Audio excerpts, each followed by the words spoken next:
রাজধানীর কারওয়ান বাজার বন্ধের দিন হওয়ায় নগরীর অন্যতম বৃহত্তর এই বাজারে ক্রেতা সমাগম অন্য দিনের তুলনায় বেশি। ক্রেতা বিক্রেতারা বলছেন, পবিত্র রমজানের শুরুতে বাড়তি দামের চাপ থাকলেও বেশ কিছু সবজির দাম এখন কিছুটা কম। কাঁচা বাজারের দাম এখন মোটামুটি সহনীয় আর কি, খুব বেশি দেখছি না ওইভাবে। তো বেগুন দেখলাম যে 60 টাকা করে আমি নিচ্ছি, আর টমেটো 60 টাকা, কাঁচামরিচ 120 টাকা করে, 100 টাকা করে এই দরে কেনা হচ্ছে আর কি।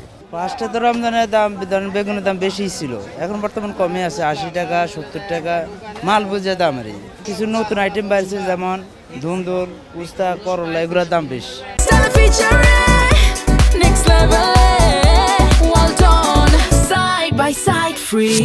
অত্যাধিক মূল্য বৃদ্ধির কারণে রোজার শুরুতে আলোচনায় থাকা লেবুর দামও কমেছে অনেকটা।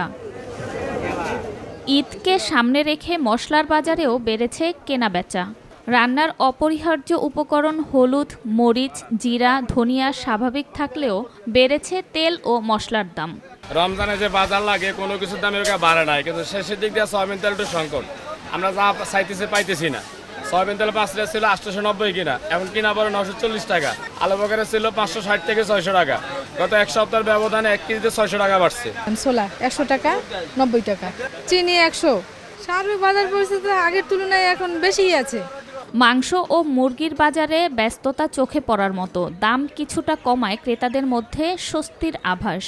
তবে মাছের বাজারে একটু ভিন্ন চিত্র। রুই, কাতলা, তেলাপিয়া থেকে শুরু করে ছোট মাছের দাম চড়া। মাছ টাছ তো কেনা যায় না, মাংসের দাম তো দেখলাম যে 800 টাকার কাছাকাছি বেচতেছে, 20 টাকা কম আছে। বাজার পরিস্থিতি স্বাভাবিক রাখতে প্রশাসনের নিয়মিত তদারকির দাবি সবার। শবনম অবনী, মাই টিভি, ঢাকা।